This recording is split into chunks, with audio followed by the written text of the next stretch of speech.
네, 오늘 설교를 준비하면서 시 한 편이 생각이 났는데요. 제목이 감옥 속의 두 사람입니다. 감옥 속의 두 사람, 별빛이 내리는 고요한 밤, 감옥 속의 두 사람 밖을 바라본다.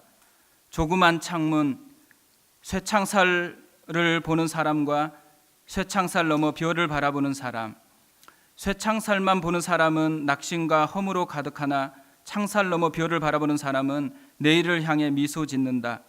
두 사람이 처한 환경은 동일하지만 현명한 사람은 미래를 꿈꾼다. 아마 이 비슷한 내용을 많은 분들이 알고 계실 것입니다. 근데 왜 이 시가 갑자기 생각이 났냐면요, 오늘 본문에도 이 시와 같이 대비되는 두 종류의 사람이 보여지기 때문입니다.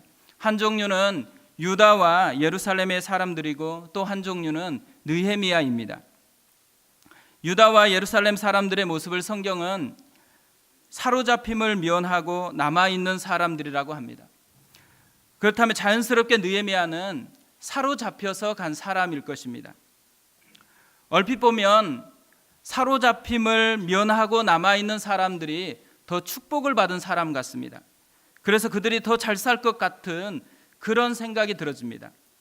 그리고 포로로 잡혀간 사람이 더 비참하고 오히려 더 도움을 줘야 될 것 같은 그런 느낌이 듭니다.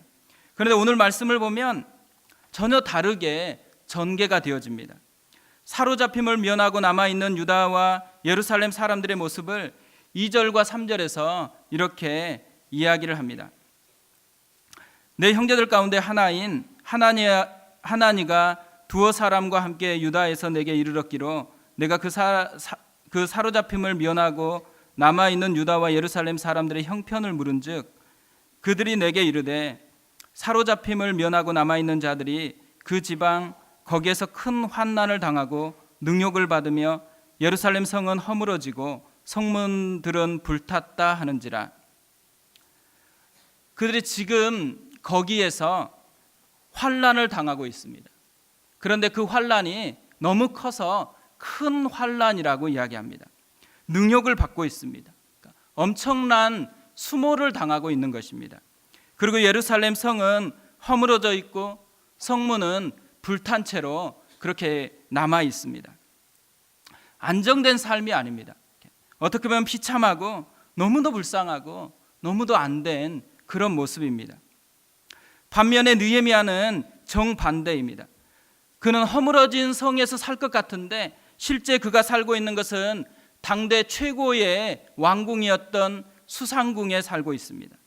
그리고 오히려 그렇게 포로로 잡혀가서 능욕을 받을 것 같은데 그런데 그는 사람들이 다 부러워하는 술관원이 되어 있습니다. 이 두 대비되어 있는 모습이 오늘 본문에 나와 있습니다. 사실 오늘 이 본문을 택하게 된 이유는 나라와 민족을 위한 기도회로 이렇게 전환이 되어지니까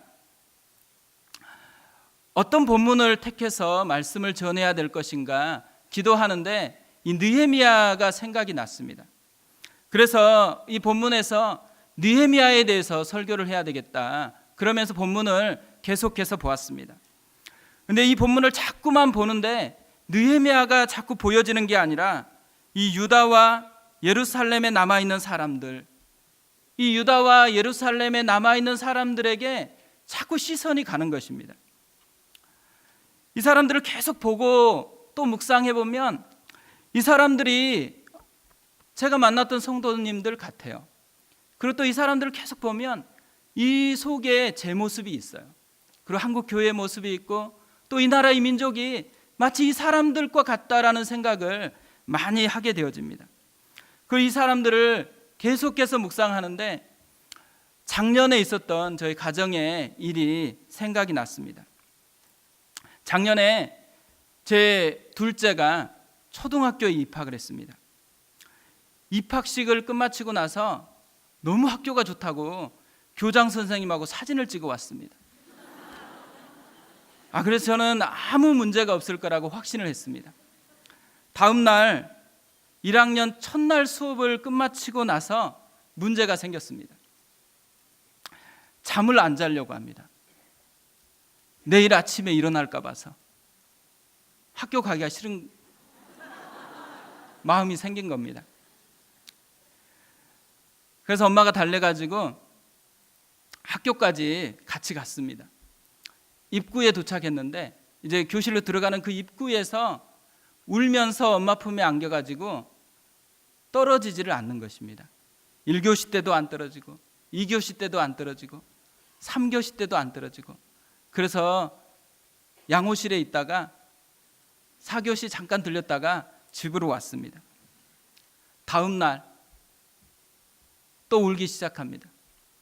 또 1교시도 못 들어가고 2교시도 못 들어가고 3교시도 양호실로 갔다가 또 다시 집으로 돌아왔습니다. 그 다음 날 또 울기 시작합니다. 상태가 점점 심각해지니까 어제 좀 심각성을 느끼기 시작했습니다. 그래서 밤마다 기도를 했죠. 근데 밤마다 기도하는 것으로는 이제는 안 될 것 같아가지고 학교로 갔습니다. 그래서 교실 앞에 서서 그 교실을 향해서 열심히 딸을 품고서 기도를 해줬습니다. 그러면 잠깐은 괜찮은 것 같아요. 근데 다음 날 다시 힘들어합니다. 그리고 다음 날 가서도 또 엄마를 안고서 울면서 들어가지를 않습니다. 친구들이 와서 너 왜 그러니 해도 여전히 그렇게 갑니다. 한 달 동안 이런 시간들이 계속되어졌습니다. 어떻게 하면 이것을 해결할 수 있을까? 이런 마음이 이제 계속 마음에서 요동치는 거잖아요. 그러다가 문득 눈물 졸업식이라는 것을 생각을 해냈습니다. 너가 유치원 졸업식은 했는데 눈물 졸업식을 안 해가지고 계속 눈물을 흘리는 것 같으니까 아빠가 눈물 졸업식을 해주겠다. 그래서 눈물 졸업식을 거하게 했습니다. 그랬더니 다음 날 울지는 않습니다. 그런데 학교 가기 싫은 거예요. 힘든 그 표정을 그대로 안고 어쨌든 울지는 못해요. 눈물 졸업식을 했으니까. 그런데 학교를 갑니다. 근데 이 표정과 온몸으로 이야기하는 이 기쁘지 않는 그 모습을 보고서 견디기가 힘든 거예요. 어떻게 하면은 이 아이에게 기쁨을 회복시킬 수 있을까? 그러다가 이제 기쁨 입학식을 하기로 했습니다. 그래서 기쁨 입학 여행으로 대신 갔다 왔습니다. 그리고 나서는 신기하게 이제 조금씩 기쁨을 찾아갔습니다. 그래서 1학년을 무사히 마칠 수가 있었습니다.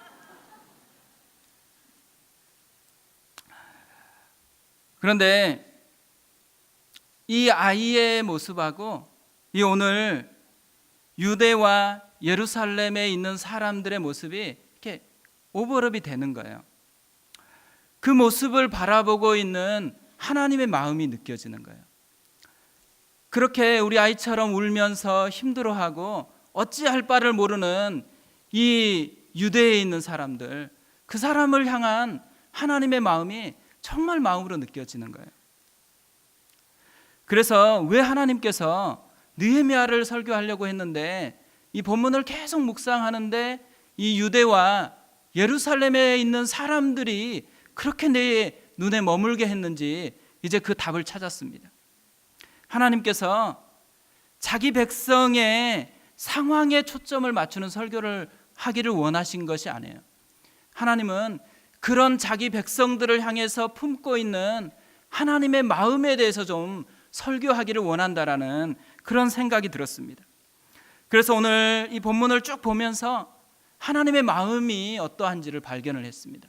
그래서 오늘은 제가 발견한 이 하나님의 마음 두 가지를 좀 나누고 싶습니다. 첫 번째로 이 무너진 삶을 바라보시는 하나님의 마음은 무너진 마음을 다시 일으켜 세우고 싶어 하신다라는 것입니다. 그러니까 식어진 가슴을 보면서 하나님은 행복해하지 않으세요. 자기 백성이 무너진 채로 살아가는 것을 기뻐하지 않으세요. 우리의 믿음이 파손되고 우리가 갈등하고 괴로워하고 세상에 짓눌려 있는 것을 하나님이 기뻐하지 않으세요.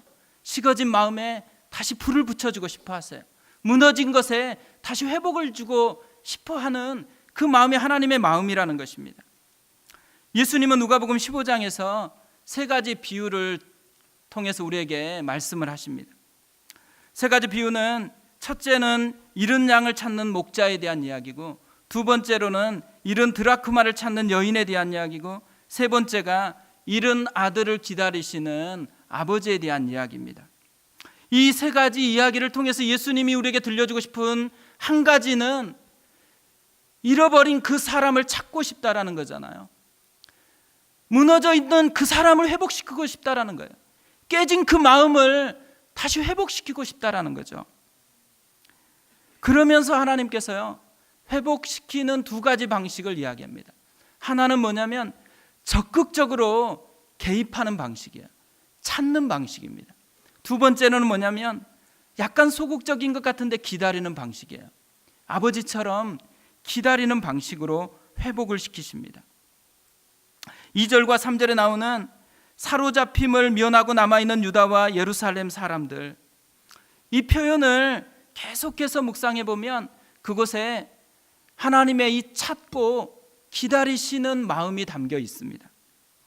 오늘 이 본문에 유다와 예루살렘의 사람들은 실제로는 두 종류의 사람입니다. 하나는 본문의 표현대로 포로로 잡혀가지 않고 그 땅에 남아있던 사람들입니다. 또 두 번째로는 바벨론 포로에서 귀환했던 사람들입니다. 오늘 본문이 있기 전까지 두 번의 포로 귀환이 있었습니다. 고레스 왕의 칙령으로 BC 536년에 수룹바벨과 함께 5만 명이 1차 귀환을 했습니다. 그리고 이들은 무너진 성전을 회복시켰습니다. 그리고 다시 마음이 식어져 갔습니다. 그러자 BC 457년 아닥사스다 왕 때에 에스라와 함께 2차 귀환이 일어납니다. 그리고 이 에스라를 통해서 이 식어진 마음을 다시 불일듯 일으킵니다. 영적 부흥이 일어납니다. 이 두 가지 귀환을 먼 거리에서 자세히 살펴보면요, 이 귀환 속에 자기 백성, 무너져 있는 자기 백성을 다시 살리고 싶어하는 하나님의 개입하신 적극적인 찾고가 들어 있습니다.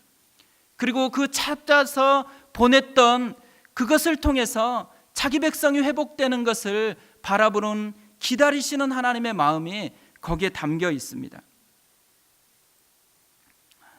사로잡힘을 면하고 남아있는 유다와 예루살렘 사람들, 이 표현 속에 그런 하나님의 마음이 담겨 있는 것입니다. 이렇게 두 번이나 하나님께서 찾고 기다리셨는데 다시 이스라엘 사람들이 마음이 식어지기 시작했습니다. 많은 주변에 있는 사람들의 방해, 그래서 실패하고 또 능력을 받고 이런 것들이 계속되면서 이들 속에 실패의 흔적들이 계속 쌓였습니다. 그래서 그 마음이 점점 무너지면서 이제 이들은 실패에 길들여지기 시작했습니다. 다 실패됐고 다 무너져 있는데도 다시 회복시키려고 하는 의지조차도 그들은 없습니다. 이들의 문제가 이 감옥에 있는 두 사람 중에 어디에 속할까요? 감옥에서 창살만 바라보는 사람이 되어버린 것입니다. 하나님을 보지 못하고 실패한 흔적들만 바라보면서 그 실패한 흔적들이 온 눈을 감싸고 마음을 온전히 사로잡아 버린 것입니다. 그래서 더 이상 그들이 귀환하면서 가졌던 하나님 나라를 회복시키고 싶은 꿈은 사라져 버렸습니다. 그리고 고통을 익숙하게 받아들이고 있습니다. 진짜 아무것도 일어나지 않을 것 같아요. 그런데 하나님이 포기하지 않습니다. 느헤미야의 형제 하나니가 유다 땅에 들렸다가 오는 것은 우연한 사건처럼 보이지만 우연한 사건이 아닙니다. 이 사건 속에는 하나님이 자기 백성을 다시 회복시키고 싶어 하시는 찾고, 이 하나님의 이 찾고의 시작이 담겨 있는 사인이 바로 하나니가 유대 땅에 갔다가 돌아온 것입니다. 오늘 우리가 기도할 때 이 하나님의 마음을 경험하는 시간이 되었으면 좋겠습니다. 우리가 다 무너졌어도 다시 우리를 회복시키고 싶어서 우리 가운데 찾아오시는 하나님, 또 우리 가운데 찾아오셔서 우리 마음을 두드리면서 우리 마음이 깨어나서 하나님께로 나오게 되는 것을 기다리시는 그 하나님의 마음을 만나는 그 시간이 오늘 기도의 시간이 되었으면 좋겠습니다. 두 번째로 제가 발견한 하나님의 마음은 이 무너진 삶을 회복시키기 위해서 구체적으로 사람을 준비시키신다라는 것입니다.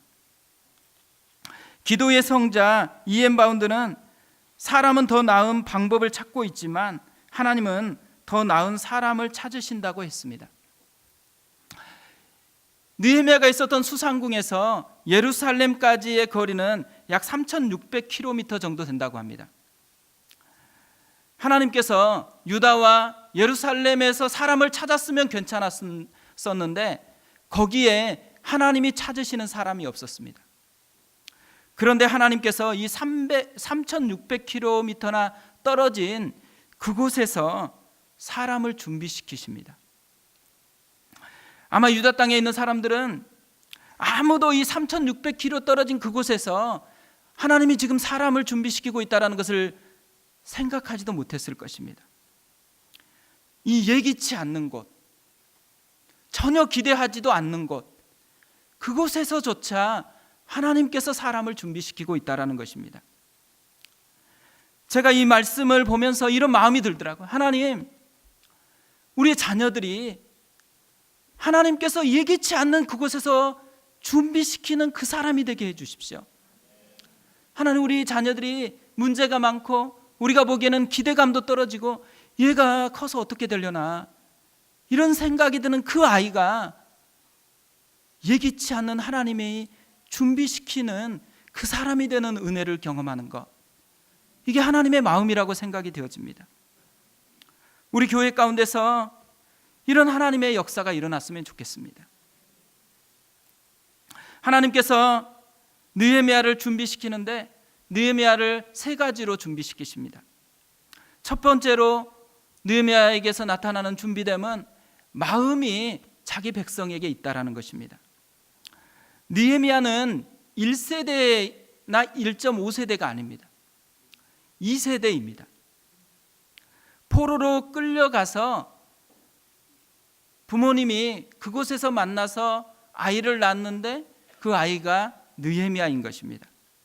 그러니까 결국 유대와 예루살렘에 대해서는 전혀 본 적도 없고, 그리고 살면서 그것에 대해서 전혀 가서 추억이나 또 되돌아가서 그것을 고쳐야 되겠다라는 그런 옛적의 기억이 없습니다. 그럼에도 불구하고 지금 느헤미야가 몸은 수상궁에 있는데 마음은 예루살렘에 가 있습니다. 이 하나니가 유대에서 돌아와서 느헤미야를 만났을 때 느헤미야가 했던 질문이 느헤미야의 마음을 보여주고 있습니다. 2절을 보면 내 형제들 가운데 하나인 하나니가 두어 사람과 함께 유다에서 내게 이르렀기로 내가 그 사로잡힘을 면하고 남아있는 유다와 예루살렘 사람들의 형편을 물은즉, 느헤미야는 다른 것을 묻지 않고요, 유다와 예루살렘 사람의 형편을 물었습니다. 그곳에 그의 마음이 있었기 때문에 그렇습니다. 더 나아가서 그는 그들의 형편이 너무 어렵다고 얘기하자 울며 슬퍼하고 금식하고 기도하기 시작합니다. 4절에 보면 내가 이 말을 듣고 앉아서 울고 수일 동안 슬퍼하며 하늘의 하나님 앞에 금식하며 기도하여. 왜 느헤미야가 이렇게 울고 슬퍼하면서 금식하고 기도할까요? 그곳에 그의 마음이 있기 때문에 그렇습니다. 전혀 가본 적이 없습니다. 어떻게 느헤미야가 이 유대와 예루살렘을 향한 마음을 그의 마음에 담을 수 있었을까요? 하나님이 느헤미야를 준비시키면서 사용한 도구가 무엇일까요? 부모였을 것입니다. 느헤미야의 부모가 아마 예루살렘에 대해서 이야기했을 것입니다. 유다에 대한 이야기를 했을 것입니다. 그리고 하나님의 나라에 대해서 이야기했을 것입니다. 그렇기 때문에 느헤미야 속에 이 가슴에 전혀 가보지 않았지만 하나님의 나라에 대한 꿈을 그가 마음에 담은 것입니다.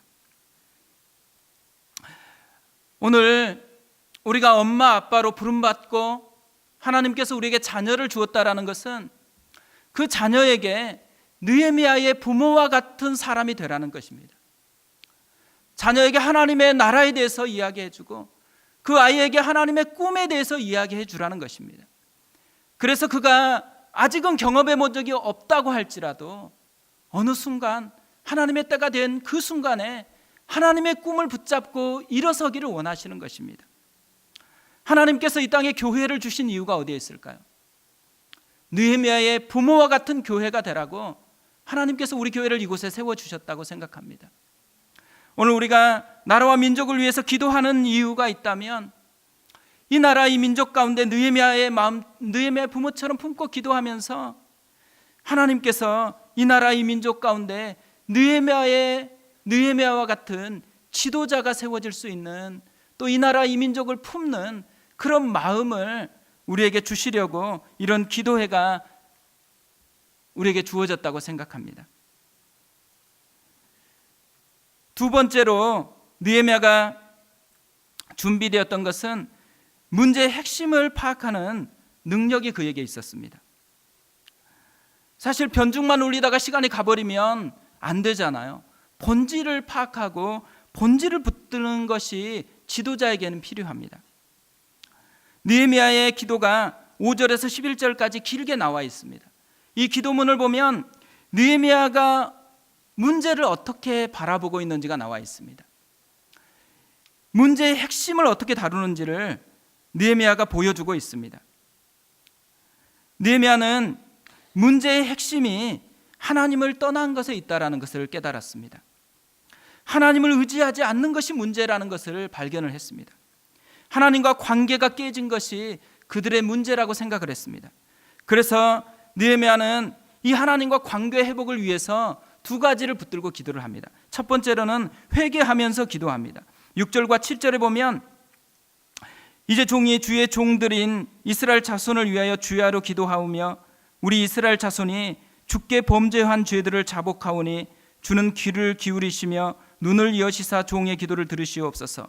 나와 내 아버지의 집이 범죄하여 주를 향하여 크게 악을 행하여 주께서 주의 종 모세에게 명령하신 계명과 율례와 규례를 지키지 아니하였나이다. 오늘 이 밤에 우리가 기도할 때 느헤미야처럼 기도했으면 좋겠습니다. 하나님과 막힌 것이 있다면 하나님이 회개의 영을 부어주셔서 다시 주님의 십자가의 은혜를 붙들고서 관계가 회복된 채로 담대하게 은혜의 보좌 앞으로 나아가는 그 기도의 시간이 되어졌으면 좋겠습니다. 두 번째로 느헤미야는 언약의 말씀을 붙잡고 기도를 합니다. 8절과 9절을 우리 다 같이 한번 읽어보겠습니다. 시작.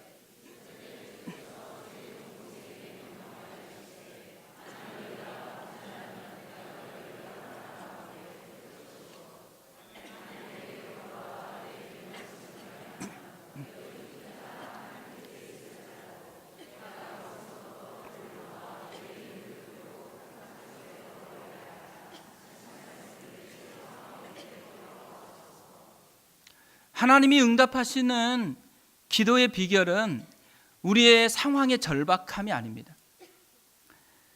하나님의 긍휼에서 나오는 것이죠. 하나님의 이 자기 백성을 불쌍히 여기시는 신실하신 사랑, 그것이 기도가 응답되는 능력의 통로라는 것입니다. 느헤미야는 이것을 알았습니다. 그래서 언약을 기억하면서 하나님 앞에 나아가고 있는 것입니다. 세 번째로 느헤미야는 자신을 헌신하는 사람으로 준비가 됐습니다. 느헤미야의 마지막 기도는 자신을 헌신하는 기도였습니다. 11절을 보면 주여 구하오니 귀를 기울이사 종의 기도와 주의 이름을 경외하기를 기뻐하는 종들의 기도를 들으시고 오늘 종이 형통하여 이 사람들 앞에서 은혜를 입게 하옵소서 하였나니 그때 내가 왕의 술관원이 되었었느니라. 하나님께서 느헤미야의 마음을 준비시켰습니다. 또한 문제의 핵심을 아는 능력을 준비시켰습니다.